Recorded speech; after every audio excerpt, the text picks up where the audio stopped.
C'est le retour de notre chronique Carrefour Jeunesse Emploi.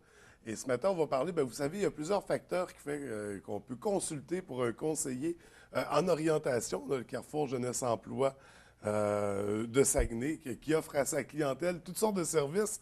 Et on a Valérie Girard et Lisiane Simard pour nous en parler ce matin. Bon matin. Bon Bon matin. matin. On va tout de suite débuter. Dans quel genre, Lisiane, de situation on devrait consulter, on devrait aller voir un conseiller?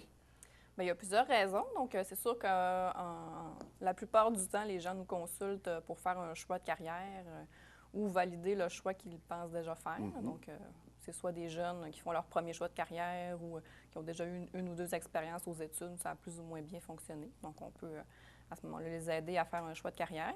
On a aussi beaucoup de personnes en réorientation. Donc, par exemple, des gens qui ont travaillé un bout dans une profession, puis que finalement, ils trouvent qu'ils ont des insatisfactions, ils ne sont pas bien dans leur travail ou quoi que ce soit. Donc, ils veulent améliorer aussi des fois leurs conditions de travail. Donc, c'est pour aider ces personnes-là à faire un nouveau choix de carrière qui va leur correspondre davantage. Ensuite de ça, on travaille aussi beaucoup avec l'indécision. Donc, c'est sûr que ça peut être inclus dans toutes les problématiques que je viens de dire. Donc, des fois, des gens qui veulent faire un premier choix de carrière ou une réorientation, ils vivent de l'indécision. Donc, ça, c'est ne pas du tout savoir quoi choisir, avoir 2, 3, 4, 5 options de carrière qui nous intéressent. Puis là, on ne sait pas trop quoi faire avec ça. Donc, nous, on est habilités à les aider dans ça. C'est sûr aussi au niveau de l'emploi. Donc, au Carrefour Jeunesse Emploi, on a des conseillers en emploi. Donc, c'est sûr que nous, on peut apporter une expertise à ce niveau-là aussi pour aider les gens à mieux s'adapter à leur emploi, à trouver qu'est-ce qui fonctionne moins bien, puis qu'est-ce qu'on peut modifier dans ce sens-là également. Puis, c'est ça. C'est sûr qu'aussi, on a tout le volet information scolaire, donc répondre aux questions bien pointues des gens. Donc, souvent, dans tous les cas, à chaque fois qu'on veut un choix de carrière, donc on veut avoir des réponses claires à nos questions. Donc, ça, sur les tâches effectuées par les professions qui nous intéressent, ou le salaire, les perspectives d'emploi, tout ça. Donc, ça, on répond à toutes ces questions-là aussi. Demande d'aide financière, prêts et bourses. Donc, c'est tout un... Ça, c'est autant au niveau professionnel que scolaire, je veux dire. Ça peut être pour trouver un emploi ou pour trouver un domaine d'études dans lequel on veut Oui. se diriger finalement. Oui, c'est ça. Donc, la démarche d'orientation peut déboucher autant sur une recherche d'emploi finalement ou sur un retour aux études. OK. Puis de quelle façon le conseiller va venir en aide? Est-ce qu'il y a des outils? Est-ce qu'il y a Oui. des ressources que vous utilisez? Oui, tout à fait. En fait, c'est sûr que notre premier outil, on dit toujours que c'est nous, donc parce qu'on est des conseillers, donc on fait du counseling d'orientation qu'on appelle. Donc, c'est d'entrer en relation avec la personne pour l'aider, l'écouter, l'amener à réfléchir sur certaines pistes de réflexion. C'est sûr que tout le volet aussi intervention, donc on planifie un plan d'action avec la personne pour l'amener à atteindre ses objectifs professionnels.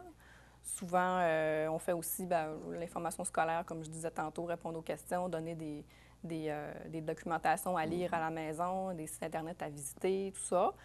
Il y a tout le volet évaluation aussi qu'on fait, donc les tests psychométriques, d'intérêt, de personnalité pour mieux se connaître. Donc, c'est souvent le point de départ, en fait, d'une démarche d'orientation. Donc, mieux se connaître pour ensuite choisir des métiers qui vont aller avec qui on est, finalement. Puis c'est ça. Puis c'est sûr qu'aussi dans la démarche, bien, on peut inclure des visites comme élève d'un jour, aller voir aux études pour valider notre choix sur le terrain, entre autres. On parle de démarche d'orientation. Qu'est-ce qu'on veut dire par là? C'est quoi?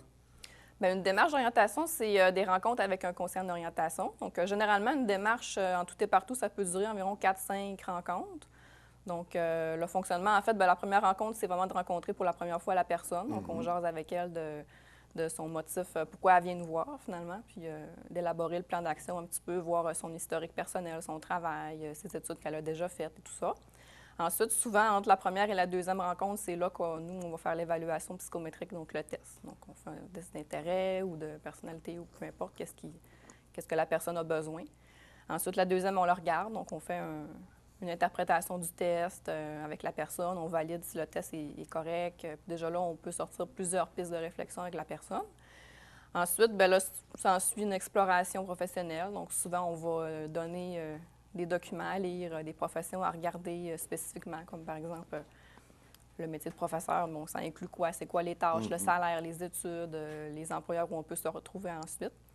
Fait que c'est tout ça. Puis finalement, bien, on dit toujours que c'est une démarche en entonnoir un peu. Donc, on part de toutes les professions, puis on réduit peu à peu en mettant les Cernant critères de la les personne. intérêts.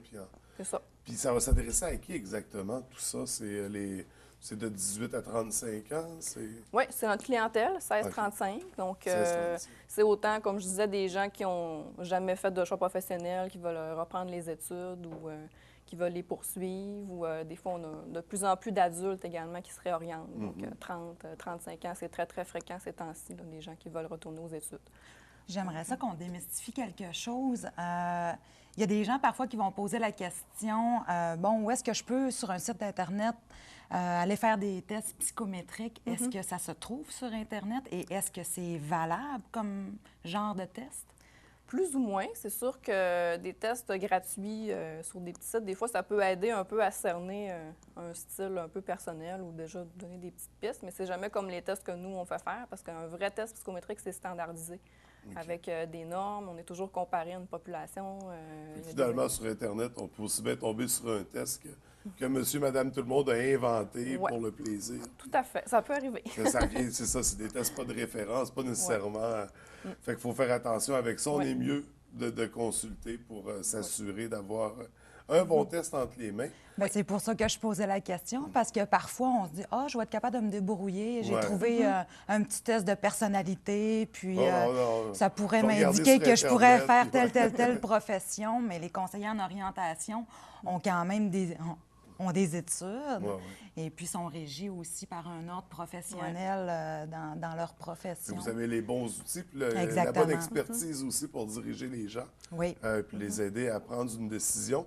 Puis ça, pour ceux là, qui voudraient s'inscrire, qui voudraient participer, c'est quoi les informations importantes à retenir? Bien, c'est sûr que pour nous consulter au Carrefour Jeunesse Emploi, bien, c'est tout simplement de prendre un rendez-vous. On appelle dans un de nos 3 points de service. Sinon, c'est sûr que là, présentement, c'est la grosse période là, des inscriptions pour l'automne 2013 aux études. Oui, c'est jusqu'en mars. Oui, au 1er mars, date limite. Donc, les gens vont simplement faire leur demande d'admission sur Internet. Donc, c'est tout rendu sur Internet. Et ça, c'est autant au niveau collégial, formation professionnelle, université? Oui. Ça touche tous les niveaux de scolarité? Oui, c'est ça. OK. Est-ce qu'il y a d'autres périodes dans l'année ou est-ce qu'il y a des périodes d'inscription comme ça? Il y en a une à l'automne. Donc, la date limite, c'est le 1er novembre pour commencer l'école au mois de janvier. OK. Donc, il y a 2 périodes comme ça dans l'année où il y a plus d'achalandage, je dirais, dans la recherche de métiers. Donc, et vous êtes là pour répondre aux besoins des gens. Oui. Donc, est-ce que ça faisait le tour de notre sujet ce matin? Oui, bien c'est ça. Moi, j'aimerais rappeler que le service est disponible, juste comme l'a dit Lisiane, dans nos 3 points de service. Chicoutimi, Jonquière, Labbé. Également dans les 13 municipalités de la MRC du Fjord du Saguenay. À ce moment-là, il suffit de téléphoner dans un de nos points de service. Pour Labbé, c'est le 697-0634. On demande à rencontrer un conseiller en orientation. À ce moment-là, Lisiane, elle, qui est basée à Jonquière, va se déplacer pour venir rencontrer la clientèle. Donc, il n'y a aucun problème à venir. Également, bon, je rappelle aussi nos heures d'ouverture. On a des nouvelles heures d'ouverture, justement, pour démarrer l'année 2013. Donc, on ouvre un peu plus tôt, à partir de 8 heures jusqu'à midi, une petite demi-heure de fermeture. On reprend à 12h30 jusqu'à 16h30. Et on revient également le mardi soir. Nous sommes ouverts de 17h à 19h pour ceux et celles qui auraient moins de disponibilité au courant de la journée. Le mardi soir, oui, il y a possibilité d'obtenir des rendez-vous et il y a toujours la possibilité de venir faire des démarches autonomes dans nos aires d'accueil où est-ce qu'on a de l'affichage offre d'emploi, beaucoup d'informations scolaires et professionnelles également. Toujours une agente d'accueil qui est là pour répondre aux besoins de la clientèle directement sur place, des équipements informatiques.